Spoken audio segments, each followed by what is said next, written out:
Hello, everybody again. Welcome back to New York Talk, the Rotherham United podcast. We have a very special episode, a first for the podcast. We have a current Rotherham United manager joining us today, Matt Taylor. How are you doing, Matt? Yeah, I'm good, thanks. How are you? Very, very good. Thank you very much. I'll introduce everybody else so everybody knows the voices they are hearing. Mick's back with us. How are you doing, Mick? All good, mate. Thank you. Best behaviour today, please, Michael. I'll do my best. Danny's back with us. How are you doing, Danny? I'm going good, thank you. How's everybody? Very good, mate. Thank you very much. Good. And Tom having a good day today. Thank you, Tom.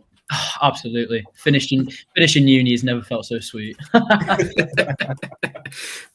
Finally, exams submitted.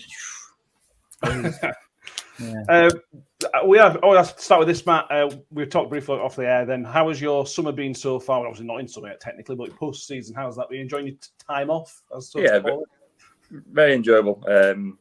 Sounds strange to say when you're in a relegation battle, but on the back of what we class as a successful season, it makes this time off a lot more enjoyable, less pressured. Still a lot of work to do, but you can certainly look back on what was achieved last season with a clear understanding of what's needed for next season. And it puts you on a good stead for what's next. Bit of time away with the family, a couple of days away with some mates, which was messy as it needed to be. I might squeeze in one more holiday before my time's up, but it's very much back to work. Yeah, absolutely. Let's get the transfer questions out of the way. I know you can't tell us very much, but people are sort of, I suppose, interested in sort of how it works, I suppose, a little bit. One of the questions we always get asked as a podcast, we can never answer this, but how easy or difficult is it to look outside of England at transfers? Because we get some. Cam Humphries came from Belgium, and there's a few other ones. How easy or difficult is that? Well, it's not easy by any means, but we've got a fantastic recruitment team headed up by Rob Scott, and he's got 3 members of staff working below him or alongside him. So that has certainly grown probably from the years gone by, but we've still not got the resources to scan every player in every league in Europe, let alone worldwide. So it is difficult, and then we have to put into the equation what level they're playing over in Europe. And we firmly believe that the Championship is such a intense league, such a demanding league, that there's got to be some relevance to ourselves. And unfortunately, usually players across the borders require a fee. And that then puts added pressure on getting it right. So there's more risk related in signing players from overseas. Not to say it's not achievable, and it's not to say it's not something we're looking into. Rob and his team has actually spent time in Belgium and Holland in the last couple of months. So we are looking, but we also have to be realistic in terms of what we can achieve and how we can bring these players over into the UK and put them into one of the most demanding leagues in the world. Yeah. Do you enjoy this transfer nonsense, as we often call it? We get rumours every 2 minutes on Twitter. As fans, it's quite exciting because we could sign anybody. Who knows who can come? As you doing the sort of hard work, do you enjoy this time of the season where you're trying to get people in? Yeah, it's a different type of enjoyment to the pressure of games. I love building a squad. I love putting a group of players together who I can see fitting and working and somehow finding the balance to play between themselves. Not to date, I've always been at a club who are probably lower down the pecking order when it comes down to recruitment. It was difficult at Exeter because of the budget and obviously location, and not too dissimilar to where we are at Rotherham. So you're working within a certain means, but then it means it's more a sweeter or a better recognition when you do achieve what you're looking to do. And the challenges are there for every manager across the board. And not to say the most money in the world means you get it right all the time. But we have to understand what sort of players we want to bring to this football club, what sort of players we want to represent ourselves. I'm in a privileged position when I stand on that touchline, but anything that happens on the pitch, and you and the guys know as fans, is a reflection or seen as a reflection of myself, whether I'm on the pitch or not. So it's so important that we get the right bodies in, physically, mentally. They've got to be good characters first and foremost. We understand what Rotherham is about as a football club and as a town. Real substance first, and then we want to add a little bit of style and creation on top of that. But we learned an awful lot in those 8 months. I think the club learned an awful lot over the course of last season. We probably learned from not the mistakes, but the experiences of the past of promotion and relegation. 3 times on the trot in relation to that. So it's moving parts constantly, but I unfortunately aren't allowed to getting as high and as low as you guys. So when the rumours comes that we're signing Messi, Ronaldo, Vidic, Ferdinand, then I don't see those rumours, and I don't let myself get carried away. But one day we might be in a position to do that. Yeah. That's blown my new Twitter account out at water then. Can I just jump in with a question? Yeah. So how have you been settling in, making the move from Exeter to Rotherham in terms of managing the clubs, but also effectively moving from one end of the country from the other? Like, how's the settling in process going? Okay, it's different for me. It's different for my wife. It's different for the staff who came with me. It would have been different for the players who experienced it, who were already here playing for Rotherham. I was probably in the luckiest position because the transition one was from one helter-skelter job to another one. That's management. That is the drug that I need to keep on functioning. So I was probably lucky that I was straight away distracted, fully focused on what was needed to get a functioning team out at the weekend or on a Tuesday night. Whereas probably my wife had to pick up the pieces of finding somewhere to live. I always tell the story, we're in a hotel for the first week, which is absolutely fine if you're on your own, but when you've got your wife, your 6-week-old baby at the time, and our dog, who's an old English bulldog, so not a small dog, we certainly didn't get much sleep in that first week. And then we went into an Airbnb just outside Huddersfield. And then we quickly found a place just outside Penistone, a fantastic place to live, but a little bit out in the sticks, which is perfect for me. But then my wife wants to get closer to society again. So it's been different for everyone. The best reflection I can give on people involved in a football club is how welcoming they've been. Fans, players, staff especially, made the transition a lot easier than what I expected. And no manager wants to move during the season. The perfect time to move is right now, when you've got time to build a squad, time to work with him in pre-season, try to find out the details of what's needed to be successful. Whereas I think I joined on the Monday, Tuesday, and we were playing Millwall on the Wednesday. So it was important we didn't try and change too much too soon. It was in amongst an incredible run of fixtures, which was relentless in terms of the demands it put on the physicality of our group. And I just saw us constantly weaken as time went on in relation to that. So a real learning curve in terms of settling in, but making the transition, I've not even had time to think about it. And I probably never will until I get sacked or leave a management post for a period of time where I can really switch off long enough to digest what's happened. I'll probably never fully comprehend it and think about it, and I probably don't need to. But one day I will. On moving jobs, I'm interested to know how it works, and because football fans we get told nothing, which is understandable. When you're in a job, is it a club comes in and say we're interested, can we have a chat, or do you apply for it? Does your agent do it? How does it sort of work, changing jobs in football? Yeah. Strange course of events. I mean, it's happened a couple of times over the course of my short managerial career, I suppose. Usually it comes via your agent. Usually the club who is attracted to you in some way will contact your agent and say, would he be interested in a conversation? At which case the agent speaks to the manager and says, are you interested? And if you say yes, then you make sure it goes through the right protocols that then the clubs speak to each other. And they get permission to speak to the potential manager. And then, speaking to is basically an interview process, which can take 1 minute, it can take a month. It all depends on what that club requires. I must admit the fact that the season had started, I think the interview process for Rotherham was quicker and more straightforward than expected. I'm not going to sit here and say I was probably first on the list of who they wanted. I'm pretty sure a couple of people turned down the job before myself, but I was comfortable with that. I knew that if I came into the role and got the opportunity, I feel I could make something good out of that situation. Is that backing yourself in? That's a lot. It seems a lot of sport, really. You've got to back yourself and back your ability as what you do. Yeah, 100% in life, but even more so in sport, you've got to back yourself. Football's a game of opinions, and you've got to be so strong in terms of your mindset, in terms of what you think you can achieve. And anyone who ever watched me play football knows I was not a skillful player in any way, and probably my biggest strength was my mindset.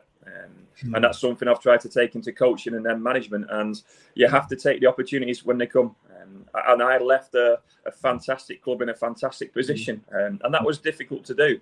But the moment I walked out the door at Exeter, I've not looked back one little bit. I've made sure that was one part of my career, one part of my life, which is behind me. I'm really grateful for the opportunity I got there, but it's very much on to the next. I've been fully focused on Rotherham ever since, and enjoying it.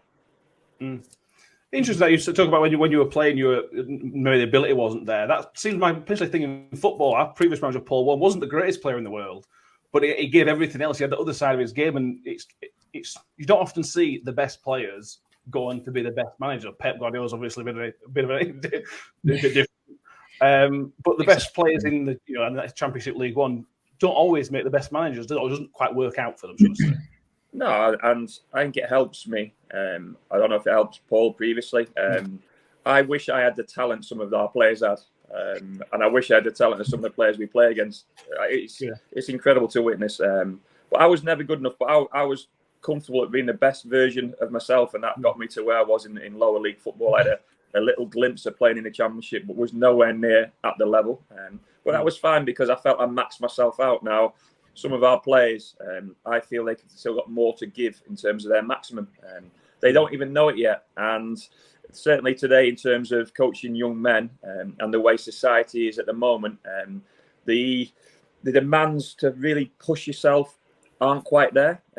For whatever reason, we're producing good young players, but the one thing a lot of them are lacking are the mentality, which is why I think a lot of good coaches are the ones who probably had the mentality without the skill, as opposed to maybe at the top level, they had the skill and the mentality. That's what sets us apart. Guardiola will have had the whole lot. And there's examples at the top level of the ones who've had the whole lot. There's examples at the top levels who've never kicked a ball and couldn't kick a ball. So it's all about what works for yourself. But I certainly feel it's given me a slight advantage to understand how I got the best out of myself and probably the best out of others around me at the time. You've only got to look at Mourinho. As a coach, phenomenal. As a player, I think bang average is probably doing him a bit of a, being a bit kind for him. But as a coach, just absolutely phenomenal. And I think you're right. I think there's a culture nowadays of an unwillingness to work hard for what you want. It's without wanting to sound like an old man, which I am. but a lot of people there's that sense of entitlement, I think, and if you've got the ability, it's still not going to fall in your lap. You've got to work for it. And, absolutely. And that word entitlement, these kids weren't born entitled. They were just given something too soon before they'd earned it. And unfortunately, in football, with the finances involved, even as a good young player, then if you're getting paid X amount a week at 16, 17, 18 years old, then you probably do feel you've not cracked it fully, but you don't need to work as hard, which is why there's so much to admire about lower league football. But ultimately, the level we're at now, we need a certain quality of player to survive at that level and to certainly to thrive at this level. So it's incredible to watch it, and you almost want to get hold of a few of them and just shake them and say, come on, you've got to get hold of yourself, because this career is gone in a flash. It is gone straight away. And if you're a good 20-year-old, then you're probably 2 years too old. You've got to be a good 18-year-old now. And even the 18-year-olds have got a 16-year-old over the shoulder who are coming through. So, you've got to take that moment when it comes. And I don't know why that is, because we can't alter what gets paid to players, at a young age. We can't. They go somewhere else if that happens. But what we can alter is that when we get them understanding that we coach mindset and mentality as much as we do actual football skill. Yeah, that brings us to let's talk about Rotherham's academy a little bit. What were your thoughts when you came in? Obviously, Ben Wiles came through that academy and is a star. Josh Code is not the season he would have wanted, but he's a Football League player and will be a Football League player for years and years to come. And we've signed 4 or 5 players from the youth set up this year on professional terms. It seems like it's growing. Certainly from the outside, it feels like it's growing. Yeah, I think we have to grow it. I think we have to be realistic that to become a sustainable club financially for longer, we have to generate our own income from the squad. And that probably comes from good young players doing well at Championship level and getting sold for substantial fees. So we need to get the balance right of a squad where those young players can function and have the chance and opportunity to function alongside the more senior ones who know what it takes at Championship level. and they'll do that at a quicker rate and a faster rate if they can do that alongside those types of players. We had to do it at Exeter because that was in our DNA. We had to do that to survive. But once we started to do it and gain success with it, then it just continues to spiral. And then everyone else wants to copy it and wants to find out the magic formula. There's no magic formula. You just got to get the balance of giving young players an opportunity, but then getting the right people around them, and then managing those situations as well as you possibly can, and understanding when it's the time for a player to move on. And you shake hands and you say, you go and be a success at the top of the Championship or Premier League level, and we get a financial return, and that goes back into the infrastructure of the football club, including the budget. So we've got to try and put not a bigger emphasis, because there's been a big emphasis already on the academy, but pay a bit more attention to it and have a bit more of a forward-thinking plan in terms of the future. You've seen that with the contracts we've already offered out, even at times this season, probably due to the injuries we had and the numbers we had available. There were some young players on the bench at different times. I didn't even know who they were, let alone you guys. So it's probably one of them in terms of a learning curve for me, as much as it is for you. But fantastic to see. And then that inspires a few more to maybe sign for Rotherham as opposed to Sheffield United or Sheffield Wednesday. The catchment area is what it is. There's a lot of competition, and people forget that Exeter was in the middle of nowhere. So if you didn't play for Exeter, you probably didn't play for anyone else. And we took advantage of, at the time, Torquay didn't have an academy, Yeovil didn't have an academy, Plymouth was in sort of drifting through their academy processing. They've nailed it now, and the next basic clubs were Bristol based. So we were in a good catchment area because there was no one else around us. Whereas now we're back up in the north of England, where I've always wanted to be. There's a lot more football clubs. Yeah, they're all over the shop, aren't they? All over. Yeah, just look at the away days for next season. A few fan questions. Hancock on Twitter, our Estonian friend, says, did you have a team you supported or do support outside of your career? Yeah, look, Manchester United fan. Always have been, always will be. Mum still goes every week. She's got 2 season tickets. So that was a good upbringing. I wasn't born and bred in Manchester, just outside Wigan, but she was, and she took us to United. My dad's a Blackburn fan, and always followed him. I was lucky to go to quite a few games in the 90s as a young lad and a teenager, watching the youth come through at that time under Ferguson, and obviously the 99 season sticks out in the memory. Been to a couple of games this season. You try and get to so many live games, more your league related and relevant to you, but I can almost class it as a scouting mission when I go and watch the Uniteds of the world. But just good to be closer to it, because the period I was down in Exeter and the period I played, you could only get to games very rarely. So something I enjoy and I'm looking forward to do more of. Is that the ideal cup tie then? Yeah, well, it is. Yeah, United away or United at home. It'd be a fantastic occasion, opportunity. I never got the chance to play against them as a player. Missed them a few times as a coach. And you always want a big tie, and if there's some sort of connection there, especially, that'd be fantastic for my mum. She's supported them a diehard Red all her life, so that would be my dream tie. I'm sure everyone's different in terms of what they'd dream about, and Rotherham have had some fantastic games in the past, but hopefully we can get to that stage in the future. You never know, they might get relegated one day, or we might get promoted and we'll be in the same league.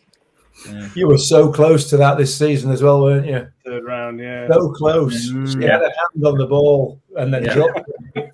Who was it who was doing the draw? Was it Alex Scott? Was it Alex Scott? Can't remember now. Oh, okay. They did draw Everton or something, didn't they? Or something. Yeah. Well, I wasn't watching it, but I was getting these messaging, and everyone was saying so close. In fairness, we might have had a better performance against United than Ipswich. Let's gloss over that. Let's forget about that. If you look at Rotherham's history, we don't do third round FA Cup. We haven't won in about 25 years in third round. It's just us in that round don't work. I don't know why. One day we might get there. Hopefully. Another fan question from Moz Miller on Twitter. He wants to know about your pre-match rituals and routines. Look, I speak to the players at half one. So a brief chat about the expectations of the game. Most work is done in the week on the training pitch and in the meetings we have there. So the players understand when they turn up for the games. Come half one, they just switch themselves on. A few gentle reminders, try and fine-tune some last aspects and encourage them, get them to play free. And then I try and leave them to it as much as they can. We get the team sheets about 1:45. I put the team up on the board. I talk through the opposition team with some of the senior lads. It's incredible because sometimes you can write a team up with the expected formation, expected personnel in certain positions, and you're totally wrong. So we don't overemphasize it, and we try and get the balance right in relation to that. And then it's a player's time till they go out at about 2:20. At that point, I go and sit on the toilet for 10 minutes, read the programme, try and relax a little bit. I pop my head out the tunnel to watch the warm-up, just to cast my eye over our team and the opposition team, make sure everyone's moving okay. And then there's probably a 10-minute period where I'm on my own in the change room. I usually find there's so many balls in the change room, and I don't mean footballs.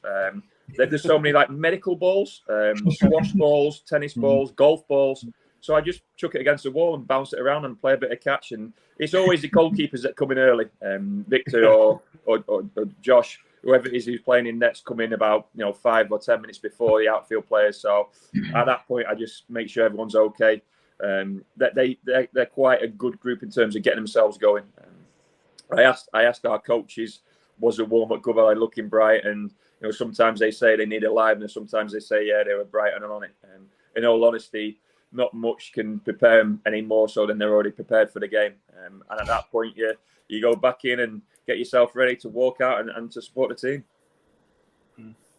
Yeah, interesting. I listened to the Exeter podcast doing the My New Football Team podcast, which was brilliant. That was so good.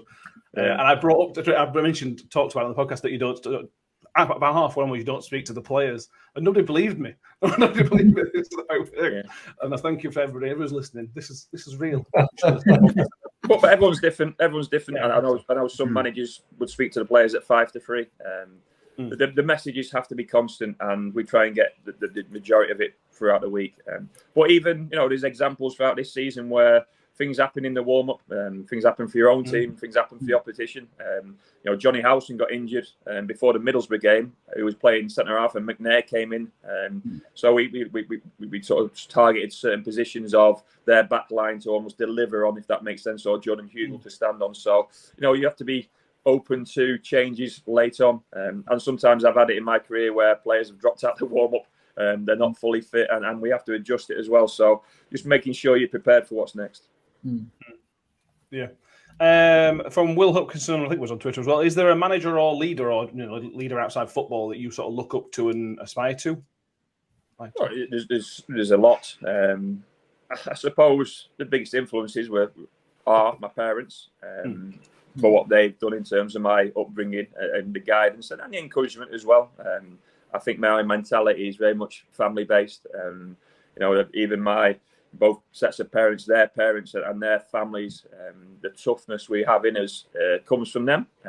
My granddad was a professional footballer. My uncle played professional at a certain level. My brother got an opportunity before an injury. My dad thought he could and wished he could, but couldn't. But probably spoke like he could. And my mum it's been in DNA in her system all her life. So they played a big part in that. So I don't look too far beyond them if I need a bit of advice. But what you come across people in the football world, people you trust, people you admire. I've been lucky enough to be on the touchline alongside them or against them at times this season. But in terms of what you believe in yourself, like we spoke about earlier, you've got to just back yourself. And I can't be Jurgen Klopp, I can't be Guardiola. As much as I wish I was, the Fergusons and the ones which are on the tip of the tongue for everyone who wants to be a manager. I've just got to be my best version of myself. And, then you surround yourself with good people. And in Wayne Carlisle and the group of staff we've got, they give me as good advice as anyone else. So it's always an interesting question to try and answer with everyone wants me to say Klopp or Guardiola or, something like that. One thing I will say, there's so many managers I admire because I suppose I've got a feeling of what they go through on a daily basis. Yeah, well, I suppose what Pep goes through, is completely different to what you have to go through in terms of players and standards and everything else. It's just almost a different sport at that level, almost. Yeah, it is, and he's working with a good set of players. I love the players we've got at Rotherham. We're a certain level of player, so you admire what they're doing, but then the pressures are different. Understanding what you are and understanding what the club is you work for is the most important thing. Yeah. I'm going to go to a silly question. I'm going to edit this out if you haven't got this. I put in the questions, do you have a magic trick? I don't know if you got this. Probably very limited in terms of magic. I mean, I made a bottle of rosé display in about 5 minutes at the weekend at a pool party. We can all do that. So it's, I was sick immediately afterwards, mind you. But yeah, probably limited in terms of magic tricks. Like I say, I wasn't skillful in football and probably not particularly skillful in many parts of life. So not a little bit limited in relation to that. I wish I had more. It's disappointing. Woody came on and gave us a card trick. Yeah, it did. It was that question that Matt asked, and all of it. And yeah, I could do a magic trick, and he did. Yeah. He must have been practicing that. I bet when that song first came out, or that title first came out, he would have been practicing knowing, would he? Yeah. I have another daft question. Have you ever been mistaken for another Matt Taylor? Bear in mind, I think there's 3 or 4 in English football. Yeah. Has anybody ever mistaken you for one of the other ones? All the time. You find out which ones are the agents who don't know what they're doing. You know, when Matt Taylor got the job at Walsall, I got congratulated several times on my phone and anything on the next window. So I had to politely tell him what was happening.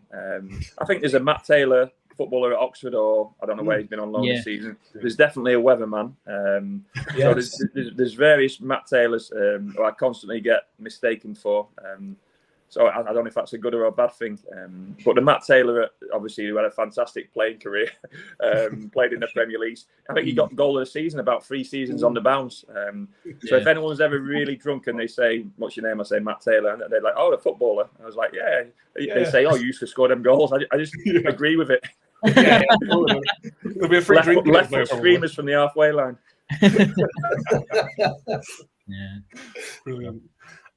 Going back to when you first joined the club, I'm interested to know how difficult it was, because when you came, you only brought Wayne with you. Only Wayne Carlisle with you. Obviously brought your local coach and Wayne with you later on. How difficult was that to first of all join without them, and then the period up until them joining you? I know Billy Mercer was helping out with the keepers, but how difficult was that not having all of your staff? Yeah, it was tough, but we had to get on with it. I can't speak highly enough of Billy Mercer. He was the goalkeeper coach, but he was like another coach, an outfield coach as well, and so much advice. And he'd been at the club for only the week previously, so he was still new to it as well. But he really helped us through that period. But we were one set of hands and another coach short at the time, so we went through a period of time where the work me and Wayne were doing were almost for the 3 coaches as opposed to 2. But like I say, Billy was outstanding, and the rest of the group rallied around. I suppose it might have made it easier that we had so many fixtures. We weren't able to train too much. It was rest, recover, repeat, and that was the process for a longer period of time. And then we can start to get the bodies in who you wanted to recruit. And it's still something which we might not have got right straight away, but we're still working towards in terms of staffing, restructuring at the club, which we're doing at present. And what's it like following somebody who's been there for a long time? Paul was here 6 years. I know Exeter followed Paul Tisdale, I think I'm right in saying, forever as well. Is it, you've only done, I suppose those are the 2 people you follow, that's how you do it, I suppose. But is it easy or difficult? I don't know. No, look, you never know if it's easier or harder. One thing I would say, if someone's been there 12 years in Paul Tisdale's case, and then I think 6 years in Paul Warren's case, generally that ship is running pretty well. Otherwise, it'd have been sacked earlier. So you don't have to look to change too much. So that's one of the benefits of going in there. One big aspect is the change, which scares people. And that's incredible. It scares the players more than anyone. When they've been with someone and trusted someone for so long, you've got to earn their trust in a short space of time. And that's not an easy thing to do when you got to pick 11 players for your first game. Because the moment you do that, there's probably another level 11 thinking, he doesn't like me, he doesn't rate me. And the same for the next game. And that's not the case in any way. But I've been there as a player, and that's the way you feel. So straight away, trying to keep everyone level and just understanding that, no one likes change, even more so in football. We're a certain type of people or person who likes the same routines, and certainly not in the middle of a season or at the start of a season when the league campaign is fully functioning. So that's something I've learned twice. I'm still not mastered in any way, but I think the experience of what I did taking over from Paul Tisdale after 12 years gave me a bit of confidence to do it and to take over from Paul Warren. But it's all about the opportunity. If someone had been there for 6 weeks previously or 60 years previously, the opportunity to manage a championship level at Rotherham United was still one I wouldn't have been able to turn down. Then I'm asking, what is it then? Why? Because I'm sure you've had other opportunities in the years you've been at Exeter to maybe leave and try something else. Why? What attracted about Rotherham? Was it the championship? What was it that brought you here? As simple as that. My first opportunity at championship level. Conversations and discussions, never to the point where I've been offered a job to manage at championship level. Was I able to take Exeter into the championship? Possibly, but that would have been a longer time frame. And I'm ambitious. I know I'm young, but I'm ambitious in terms of how quickly I want to get to the higher levels of English football. And also what we spoke about previously, Paul Warren had been there for a longer period of time. So there was a trust aspect that I'd be given a bit of time, or hopefully given a bit of time, not just by the chairman, but by maybe some fans as well. And then the belief, like we spoke about, that I back myself and to make it work. And, I don't fear losing. The only thing I fear is failure. And you might say they're the same thing, but they're not, because you can get beaten in football all the time. But failure for me is not getting the best out of myself and those around me. So it's been an incredible experience, and who knows what my next step in terms of management will look like. I could get sacked and go back down to lower leagues, or I'm getting an opportunity at a higher level. Who knows what that looks like? But I've had a couple of fantastic experiences already, which weren't easy in any way, and a lot of people probably were a little bit daunted or put off by the opportunity. But it was one where, regardless of that, I was looking forward to. So is it all that it was hyped up to be? Then the Championship is quote unquote the best league in the world, full of quality players, but in everything it's chaotic. It's any team can win. I mean, you saw Huddersfield in the playoffs last season, Barnsley the season before, now in League One. Is it that big a step up from League One, or is it everything that all the fans dream of it to be? So I've been worked in it now. I think it's a bigger step up from League One than anyone imagines. Having worked at League Two and League One, it's certainly a big step up at the moment. Almost the gulf is even bigger from Championship than down to League One. League One almost down to National League. You could almost jump through those leagues with a realistic opportunity of doing so. The Championship is another level. The demands are incredible. Not just in terms of the schedule, but the opposition. It's a frightening league, but the best league, and one where this club have fought tooth and nail to get there on numerous occasions, and to stay in it. So it has been what I expected and more. It's almost like the best league you've ever worked in on drugs. And that might be different for other managers because their squads might be better equipped to deal with it. But you must have felt that this season, looking at the team sheet or looking at the press conference before team sheet on a Thursday, so-and-so's not available, so-and-so's a question mark. I don't think I picked the same team at any stage throughout the course of the season. And I'm not the tinker man, but not by that by any means. I want a settled team.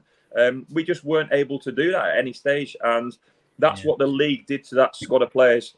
And like I've always said, now it's given us a little bit of time to improve that squad, to make it more durable for next season. And maybe last season was a little bit of a one-off with the World Cup break where games were crammed in at the start and then certainly in the middle as well with that 4-week break.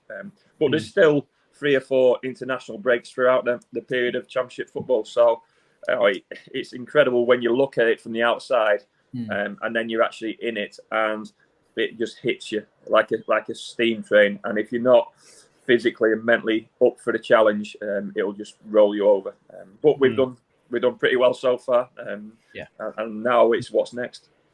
Did anyone say on Twitter earlier about someone's actually worked out how many different combinations we had at the back? It was something like 30 different combinations between your back to back. Well, it doesn't surprise me, and that's kind of where a lot of the problems, the injuries were, and not only the injuries, we had players within the the back group or defenders who struggle to play 3 games a week through their age and just what they've done previously in their career. So it was no one's fault going into it, but that was just heightened, and a bit of luck goes against you. You want a settled back line. I was a centre half by trade.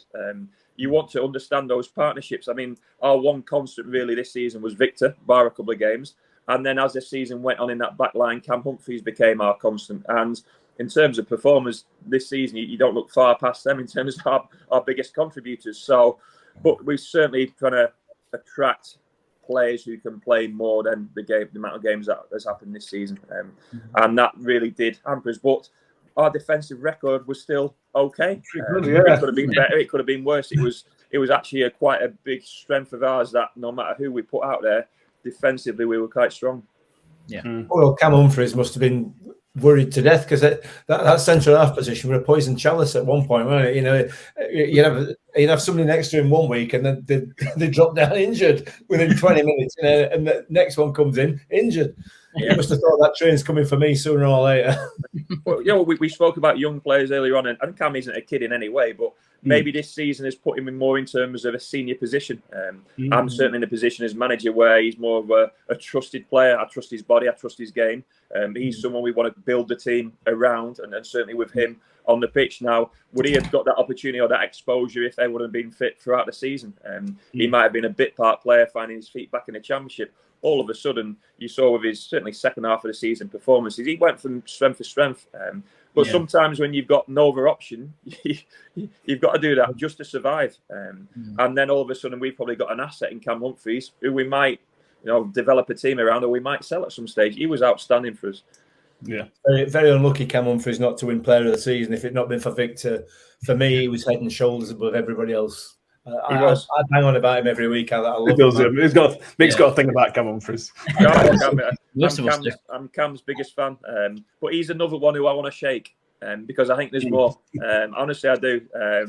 I want to hug him while shaking him. That's how much I love him. But I still think there's more. And look, he came up at City, so not to say he got paid too much too soon. And he made a really brave decision to go out to Belgium. Not many young English players do that, and he did that. He got the game time, and he's come back to England. He deserves all the success and recognition he's getting. Hopefully that continues with ourselves. But I still think there's more. He's got to score from set pieces. We've got to be saying you're going up for corners because you're a threat in the opposition box. He's got great legs, so he never gets run, and he can play. He can handle the ball. Then he's got to add the seniority of a personality on top of that, where he now becomes the organizer and the orchestrator at the back, to demand more from himself and the rest of the team. Just a point on the injuries, Matt. If you don't want to disclose it, it's fine. But you've had renovations on the training pitches, and obviously everyone loves a conspiracy theory and whatnot. But, is that because you believe that they've played a part in perhaps the injuries, or a different aspect maybe? But it's true. We believe that was one of a number of reasons which played a part in it. And the pitches where we train, certainly in the winter months, of a certain softness, not particularly bad surfaces, but the actual softness. And then when you play at West Brom away on the weekend, and it's like a car park, and the players are going from soft, hard, back to soft. And that has to play its part. That's why the best teams in the world and the best facilities match what they play on the weekend. That's the science and the logic behind it of the medical professions or the medical professionals. So there is definitely something within that now. We've not been able to do the work we wanted this time round, but we've certainly done it to the stadium pitch. But next season, at the end of next season, there's work planned for the training pitches in terms of the drainage. I don't know if anyone's been to our training ground. It's on a bit of a slope as well. So, the lopsided nature of some of our players would suggest we pick up more injuries. So we have thought about everything. We've thought about turning our pitches around to face the other way at the training pitch. We're trying to spend more time at the potential at the stadium, because that pitch will be a better surface for us to train on and more durable. But then there's other factors in terms of recruitment previously, the strength programs, the way pre-season went, the injuries players had going into the season, and also the congested nature of the fixture list. So, and maybe a bit of luck as well. Who knows? One thing we're trying to do as a club now is just to negate each one of those sections we speak about, and to lessen the risk involved. we'll still get injuries next season. I hate to say it, we'll still get injuries next season. We'll still get injuries in the centre-half department next season. Just hopefully not to the same level where I'm contemplating coming out of retirement. Yeah. On the World Cup break, I've got to breach it because it's never happened before. Did you enjoy it? It's a 4-week break in the middle of the season. Ignoring the fixture congestion, I suppose. Was it nice to have that break in the middle? It should have been nicer. We had the first week off. We went to Cyprus, which was a disaster. The logistics involved in that was an absolute... it was a disaster. I can't describe it any other way. It was a real shame.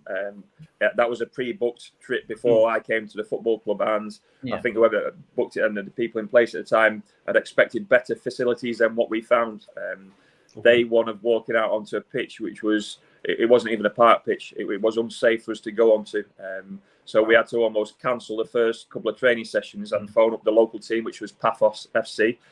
We had a contact to get us a phone number for Henningberg, ex-United player who was manager at Paphos. They wouldn't allow us to use their grass pitches because they were in the middle of their season, which is understandable. But they did have a 3G, and we were able to then use their 3G in and around when their academy trains.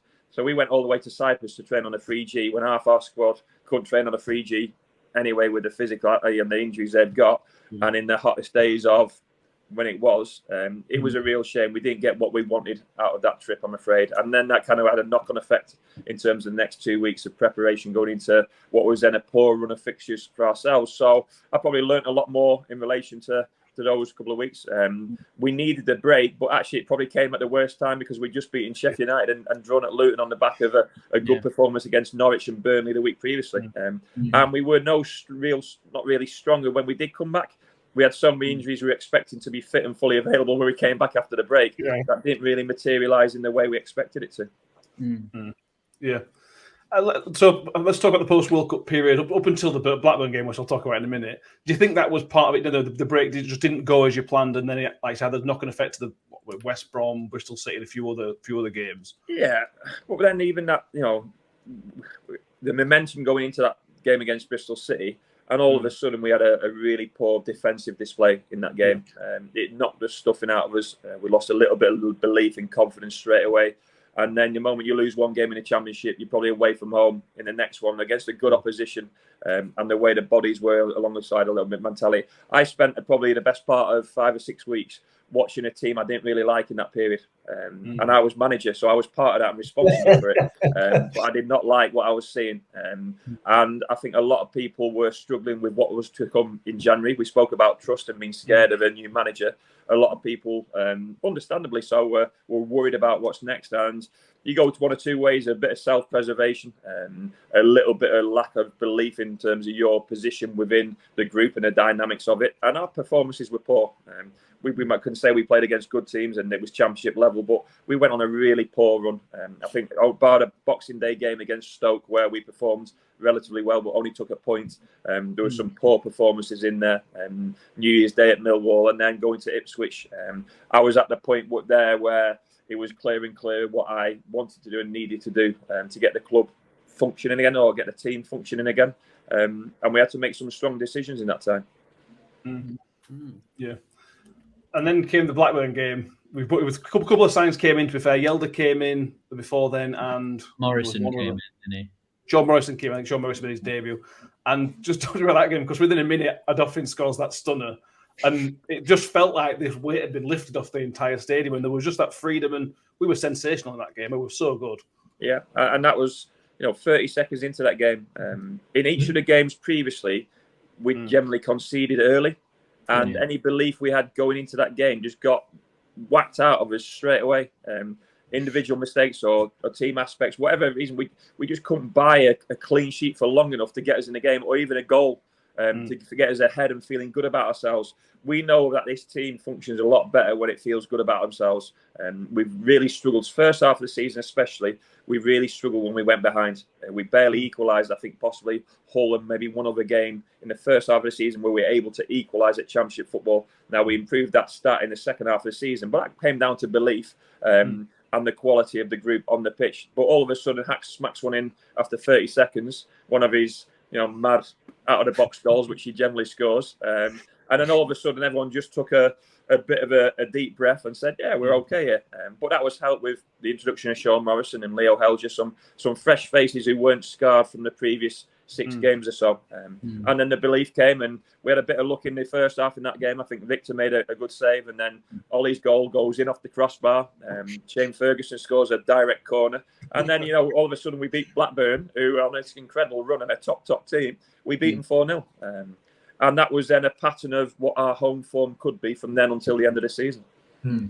That Blackburn game was brilliant. I think I just you talk about issues with belief and the like, and this might be a really basic question on me misunderstanding personalities, but Paul Warne and yourself have both talked about the personalities of players and the good human being side of players, and creating that culture where it's almost like a family. Are those types of personality more susceptible to sort of losing belief, losing confidence when things don't go their way? I don't know. Possibly, but we also have to reckon in what's happened with Rotherham in the past, and it's almost that doomsday scenario, not us again. It's happening again. It's starting to creep towards the inevitable. So people have been involved in that in the past and been present. It's so hard to turn around. Form at championship level, you got to make sure you don't lose 2 on the bounce, because it turns into 3 and so on and so forth, and just the way you feel about yourselves going into the games, and the margins are so fine, and I learned so much about the group in that period. I learned who I could trust, who I couldn't trust, who I believed in, who was actually good enough to get themselves out of it.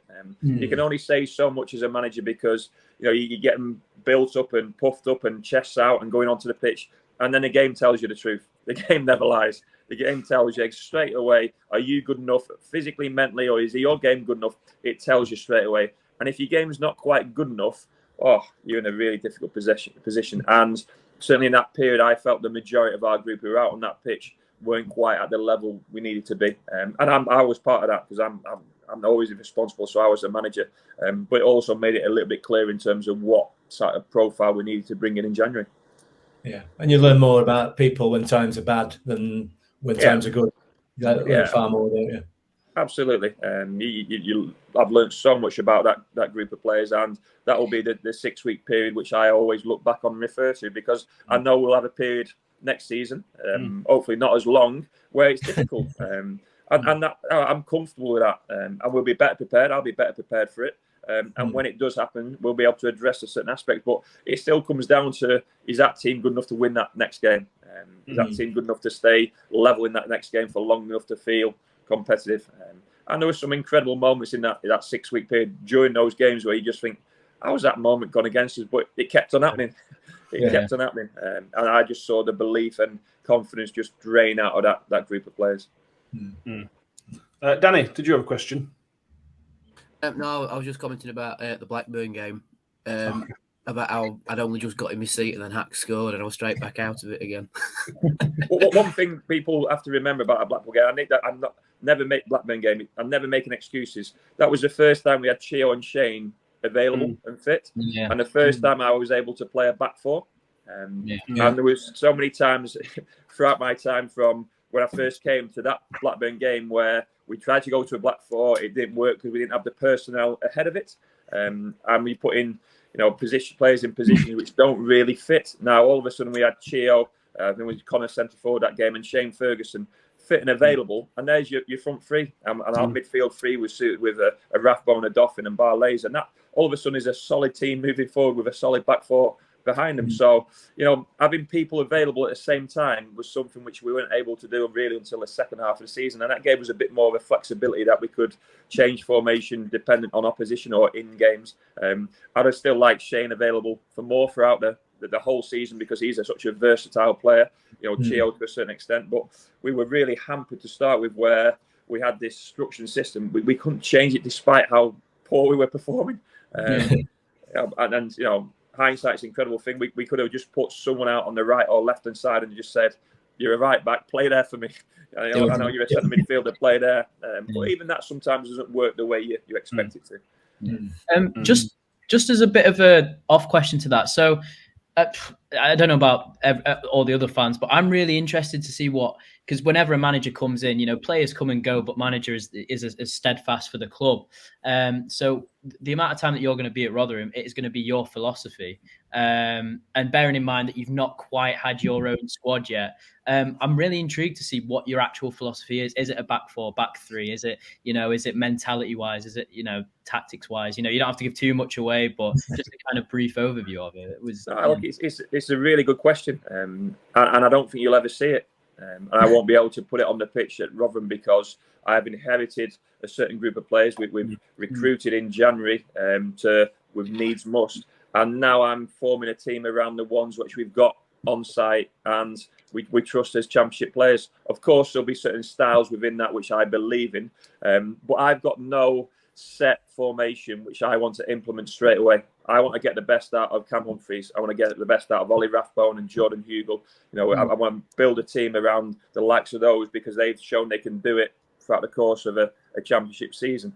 And those are the ones where, dependent on what suits them, I'll fit a team around that. I had that at Exeter for 4 years, and people say you must have been able to get your players you wanted in at Exeter. Unless you are the best club in the world with the most amount of money, you'll never get exactly what you want for your perfect philosophy. And even Guardiola took a bit of time to get his players in before he could implement it. So unfortunately, you'll never quite get to see that. And I might never be able to get to show that as a manager, but we'll certainly be working towards what it looks like. And it won't be too dissimilar to what you saw this season. Football is a really simple game, not for me to complicate it in any way whatsoever.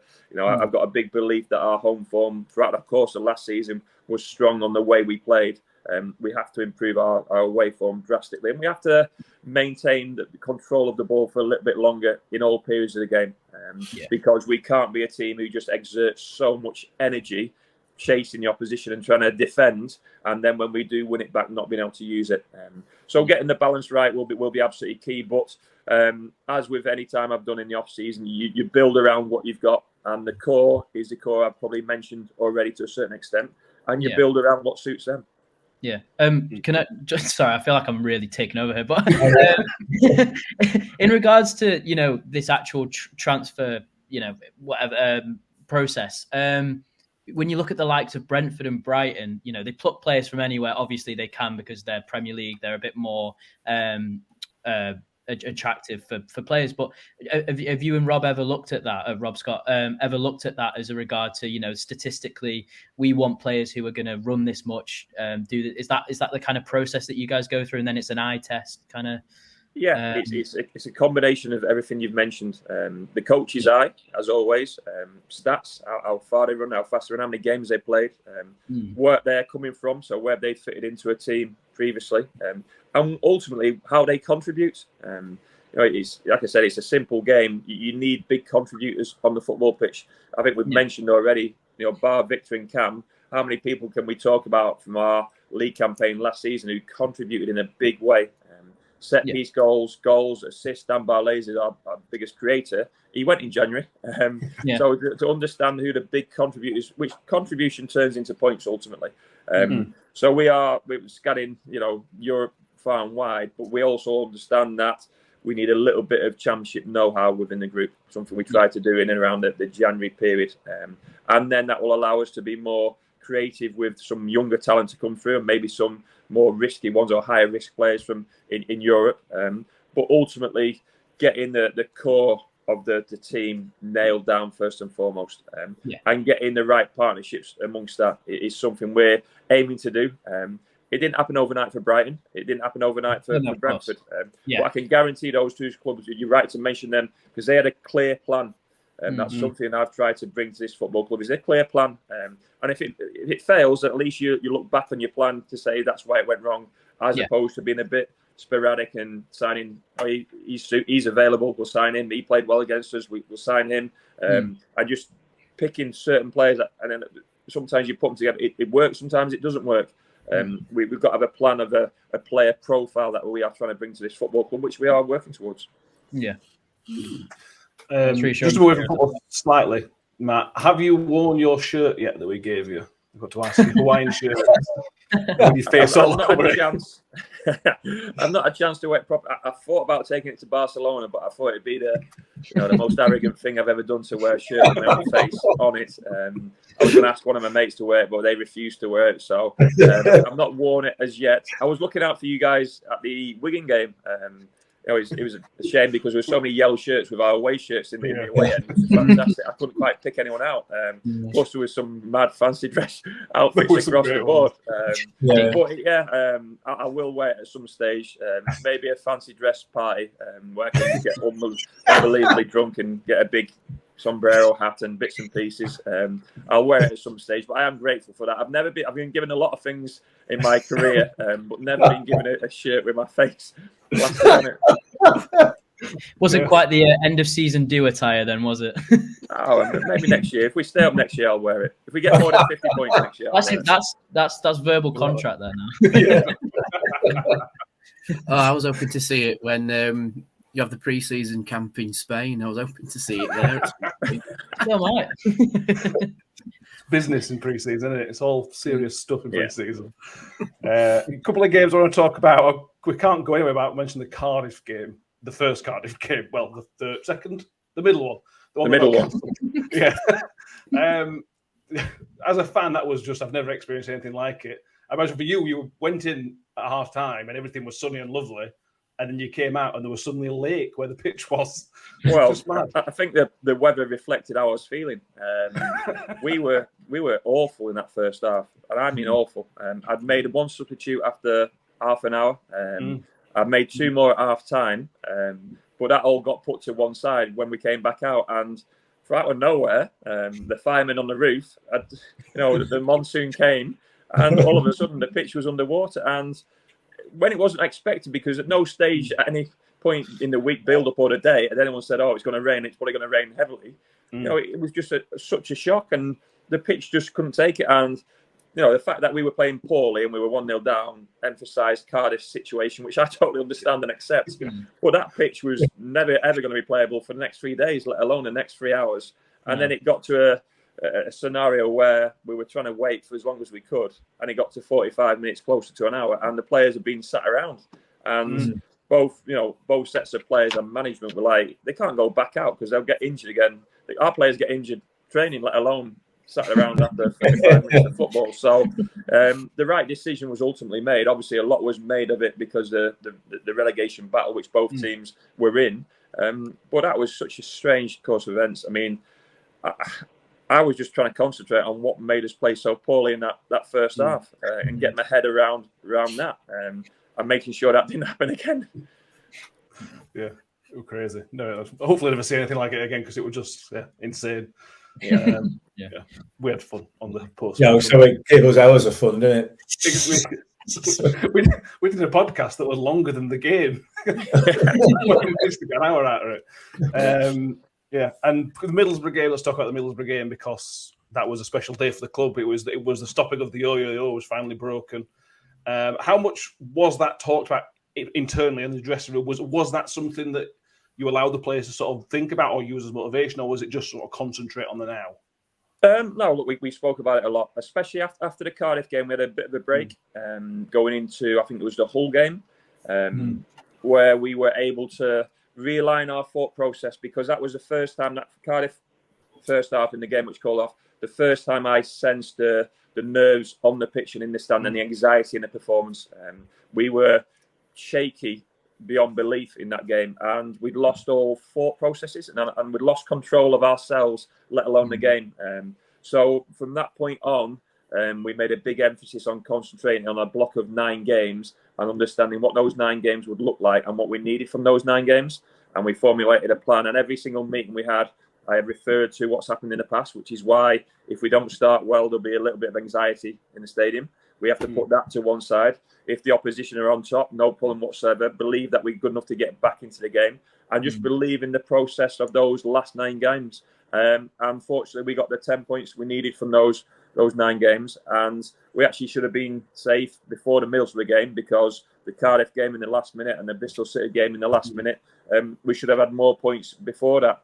But it's never straightforward, and I wouldn't expect anything else for a club like ourselves. And the fact that we actually did it with a game to spare was testament to how hard we'd worked and how well we'd actually performed. Probably since that Blackburn game on a 20-game period, I think we got 23 points in that period. You equate that over the course of the season, then you get well over the 50-point mark. So, every 20 games, if you're getting 23 points, then you're pretty much where you need to be in terms of championship survival. Yeah, I agree. I'm aware we took an hour every time. We'll be very quick as we can. I just want to mention no problem, mate. Duffin scored the winning goal, and I think that we as fans have given Duffin a lot of credit and a lot of praise just for his mindset. Last season we saw him a little bit, and what we saw we liked as fans, but he didn't play. And then at the start of this season, he obviously didn't get in the team, and then he sort of burst onto the scene. I think against Stoke he started, I think, and was brilliant in that first half against Stoke. It was brilliant, even though we were a tough game, that Stoke game, but he was brilliant. And he just looks a man reborn. He just looks. He does. I suppose there's so much praise for sticking with it. Yeah, and we spoke about what I learned in those 6 weeks. Your Hacks is an example of what the type of football you want to work with, whether they're selected on the pitch, even in the squad. He just doesn't change. He trains properly every single day. He wants to get better. Now, he'll be first to admit he's not the most skillful player in the world, but there was a athleticism and a size which I could see working. He's outstanding in both boxes. Now, not at any stage going into the Blackburn game and the second half of the season did I expect him to score 3 or 4 goals from outside the box. But that was something he added to the game on the fact that he was on the pitch and feeling good about his own game with a really simple approach. And, it's full credit to him because he could easily have down tools at any stage, like other people did in terms of, I'm not in the team, the manager's not having me. Even last season where, you'd expect him to be good enough to play at League One, he didn't feature. And first half of the season, but there was something in his game which I thought could benefit the team. And I'm not saying I've been proved right in any way, but what he's done is proved that his attitude and endeavour and his commitment to the club and to himself has been proved right in terms of his own performances and accolades. And I was so pleased that he scored that goal against Middlesbrough. And, in terms of what means more than anything else, seeing his family on the pitch at the end of the game and seeing his emotion and his mum saying thank you. She should never be thanking me. She should be saying it to her son. It was him who's done it all. But that was a real moment for him, which he fully deserved. Yeah, it is. Yeah. As soon as he pulled his foot back, I was up. I knew it was going in as soon as before he even made contact with it. He just comes up with these goals. He scored 2 against Doncaster last season in that cup. I think at least 1, yeah. And they're all screamers. They're all absolute screamers, and he just knew it was going in. He hits the ball cleanly, and he practices it. When he's last in from the training pitch, he's shooting against no goalkeeper, just shifting out his feet. And Hacks is a player where if he's feeling comfortable about his game, he gets his shoulder and head over the ball, and then it goes down as opposed to up and over and wide. But he always gets chances. He gets a chance every single game, even the away games where we didn't perform well. A chance will fall to Hacks, and that's something where I can't coach. That's a natural ability to be where the ball's going to land. On top of the threat he is from set pieces. So that was a really good story for us, and that meant as much as the recognition he got for being a good person in the community as well, which is as equally as important that we know what we are as a football club, and the players understand that that is so important, the role we play in society, let alone within our own fan base and town, the role we play in society as good role models and good people. When survival's confirmed, how long are you allowed to celebrate for before you start thinking about the transfers and contract situations? Did you get an hour or a few days? How long did you allow yourself to relax? That week, the next 2 weeks were surreal because I was dying to celebrate. I was dying to just release everything that had been inside me for so long. But I let everyone else do that. I had to stay the professional one. People will say boring, miserable, but I had to do that because I wanted to be professional going into the last game of the season. I also wanted to start the processes of the meetings I had with the players and staff straight after that game because it was clear in my mind what I wanted to do, and the quicker we could start that, the better for everyone involved. So that started pretty much straight away. And I went for a meal with the family after the game, and that was my way of celebrating. But at no point until well after the Wigan game and the week after could I really switch off in terms of work-related stuff. And I suppose, You know, people have a better time when a manager's not there. They can really relax a little bit more, let their hair down. We had, you know, the players obviously went out on the Monday, some I think were on the Tuesday. Some of the staff were out. We trained on the Thursday. We had the end of the season presentation on the Friday, which was a really positive night for the football club, because I think previously each and every presentation evening, as successful as they have been, there's still been something to play for to come. So you can't let your hair down and enjoy it. So that was as important for the staff and everyone associated with the club as much as the players to celebrate that together. We actually had a bit of a family day at the stadium on the Saturday. Something I wanted to do for this group of players, where I could just, you know, see what they're like in their own clothes, with their families, with their little ones on the pitch. You know, football pitch is a fantastic place to get families to congregate, because kids just run around with a bouncy castle, bits and pieces, a bit of a barbecue. And we invited some staff as well. So they did that on the Saturday. That was a really enjoyable moment. And then Sunday it was focusing on getting 11 fit players on the pitch for Wigan, and trying to put in a competitive team at Wigan. And that was a strange game to go into, but I still wanted to be successful. I still wanted to finish more than 6 points, or 6 points plus goal difference, better off than Reading, and above other teams, you know, the QPRs and Cardiffs of the world. So it was important we got to that 50-point mark, and then the meetings continued, and then probably on the flight out to Boston with my wife, I could just relax a little bit and think about other things. But I certainly celebrated in Barcelona, believe me. I bet you did. You did right. End of season, we'll talk about contract people. How difficult are the end of season talks? Because you're having to tell some people, look, you know, this is the end of the road for us, or, you know, we want you to stay out. I imagine some of those conversations are really difficult to have. Oh, brutal. But I do that because I'm the manager, and the manager has to take that responsibility.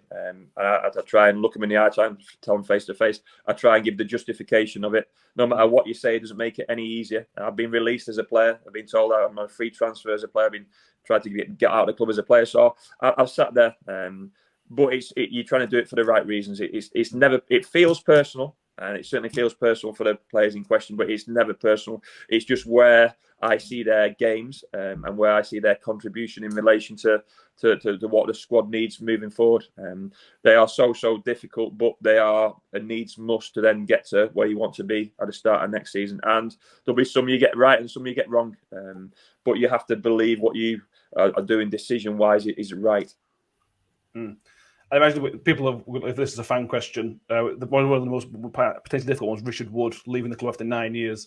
He's been incredible for this football club. What he's done for this football club will never, ever be forgotten. Did it just feel like the right time for maybe both parties, that we just sort of end the relationship as it is at the moment? Yeah, and I think Woody knew where I was with his game earlier on in the season. I think he could probably sense that in terms of selection and the way the team was going and the way the team was evolving. But also the understanding of what he'd done previously for the football club, and he wants to keep on playing. So in terms of a playing capacity, you know, it was what was next for himself. If he had been retiring at that point, then I'm sure the club could have come to some sort of agreement or arrangement in terms of a position at the club for him. So, you know, he's going to keep on playing. He's obviously signed at Doncaster, and you know, the best of luck to him and to Doncaster in relation to that, because he's still got something to give the game in a playing capacity. So it's everyone's different in terms of their own situations. But that was another one which couldn't be personal in terms of what's happened previously too much, that had to be a decision in relation to what was next and what was needed for championship level next season. But what an incredible servant for the football club, and someone who's been through the good and the bad and the indifferent. But his contribution, when we speak about contributors, his contribution, the reason why he's so fondly thought of is because his contributions generally have been of a certain level, which made a big difference in big moments, and have won games and championships and cup finals, etc., and promotions. Those are the big contributors that we need to now recruit, and we're never going to replace Woody. We're never going to do that. But we have to find a way of just keep on increasing the levels within the squad. Another sort of fan question is that, are you happy with where we are in terms of the summer? We're only at end of May, so transfer has not really got into big gear for anybody. I don't think anybody's signed anybody. But are you sort of happy as where the club are, as happy as you can be, that we are in a position to be, again, competitive in what we want to achieve next year? Yeah, I mean, the league standing or who's in our league was only fully decided yesterday. And I'm sure you've all looked at it and thought, wow, What a league to be involved in, stronger than it's been this season. Doesn't look like there's any weak links whatsoever. 3 monstrous clubs coming down from the Premier League. Ipswich, Sheffield Wednesday, monstrous clubs from League One, and Plymouth, who are really producing and on their way up. So what a league to be involved in. But I'm comfortable that we can compete. And, you know, since day one of me coming to this football club, the chairman's been absolutely excellent. And the board and himself have just continued to back and understand. And I think listen to anything I say in terms of justification. I know I'll drive him mad with. I'm quite a demanding manager in terms of wanting to improve it and do it in a certain time frame. But he's been backing that, and he's been fully behind it. So we're in a strong position to, you know, get the group in a better position to be prepared for next season. But we still understand what we are in that level and that league. And people will look at us and put us in a certain position. We don't do that. We just make sure we get the best out of ourselves. And if that's good enough for championship status next season, then so be it.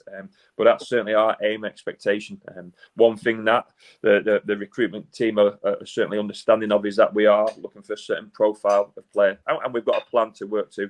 And we'll continue to do that. But unfortunately, we've not got 5 signings straight away because that's not realistic for what we are. But we're certainly in a position to be in front of these people who maybe we've not been in front of in the past. Yeah, absolutely. Did you enjoy the playoffs? We can sit back and, as a fan, I just sat back and watched it, and I felt devastated for all these teams that failed. But it's just football. It was just beautiful moments, aren't they? Except Wednesday going up, we don't like that. But right, it's the playoffs. And people will say, why do they have them? You know, the leagues have them because of the financial benefit of them, and it keeps the leagues interesting from 4th to 7th or to 2nd, whatever it is. It keeps the leagues interesting right until the end, and then beyond the season. I've been involved in the playoffs as a player, as a coach, as a manager. I got beat at Wembley. That was my darkest day in football. Nothing will ever come close to what I felt that day. I was probably lucky that there was no one there to witness it because it was in the middle of the COVID pandemic. But when you win, it is the best way to get promoted. Everyone says that. You're on such a high. But when you lose, to recover from that is a difficult task and takes a little bit of time. So, you know, your heart almost goes out for the Barnsleys of the world and the ones who are beaten in difficult circumstances. One thing I would say, I don't think any of the finals in the playoffs were good spectacles. Even you watching Luton and Coventry, you're thinking, I thought they were a better team when they played us. That's just the pressure of the occasion. And you know, you're thinking, if they look like that, what do we look like? So it's incredible to witness, but you have to understand it. And the stakes are so high. How can you really play your better games in those situations? It's the brutality of English football. But like we spoke about, why we love the Championship, the playoffs are part of it. And I'm sure that will continue. They're the only games you can watch and think this is a rubbish game, but I'm still so engaged in it. It's still so interesting. Yeah. Exactly that. Well, lads, is there anything else you want to ask Matt before we let him leave? It's been, you know, a while. Yeah, I think we'll leave him with his... so much of your time. Yeah. I have one question. I knew you would. What are your thoughts on the tagline "Teams like Rotherham"? Good question. Well, it depends. If I'm using it, then it depends who's using it. But look, it seems like Rotherham. I mean, look, I've been frustrated with the tagline. It always happens to us. Injuries, officiating, luck, the way the fixture. I hate that line. We have to change that mentality within the club that it always happens to Rotherham, whether that's little old Rotherham or, you know, the smaller team. I don't care about that. It can't keep on happening. That's my responsibility to change that, and you guys will play a part as fans as well. But we also have to, you know, have a little bit of a dreaming factor in us and a little bit of a belief where our glass is now half full as opposed to half empty. And for the first time, we've retained our status at Championship level, and let's look to progress from that point on. Like I say, I'm not scared of losing. I'm scared of failure, and I know what failure is for me personally. And that might be different to the club and to fans. That's absolutely fine. But we'll be giving it a good go. We are Northerners, and you are Yorkshire people. I'm a Lancastrian. We say that quietly, but you know, we're tough, and we try and get in people's faces, and we put our best foot forward. And we've got a little bit of go on, then we'll take on this battle regardless. If the opponent is bigger and stronger and better equipped, no problem. I'll still back myself to knock him out. It's one of that, a big aspect which has to go through the club, and we have to understand that when those times are difficult. And as much as I learned about the players during that difficult period of the 6 weeks, and then the fans as well, that's where we've just got to keep on reunited in terms of the greater good and what the end goal is and may well be, and dream that it can be improved on what we've done in the past. And that is an incredible thing for Rotherham, because I'm new to this football club, but I played at Don Valley Stadium. I didn't play at your old ground. I played at Don Valley Stadium. I played at New Stadium. I know where you've been, and I've been there myself with different clubs, but your journey is unique to yourself, and now it's my journey because I'm part of it. So sometimes you just have to remember a little bit about those really difficult days and what the chairman and the club have done since then, and say, wow, look at the 23 teams we're going to play next season. That is fantastic. And hey, we're going to lose games of football, and there's going to be times we're going to play absolutely crap, and people are going to think I don't know what I'm doing. But we're going to stick together and do it with a little bit of a smile on our faces.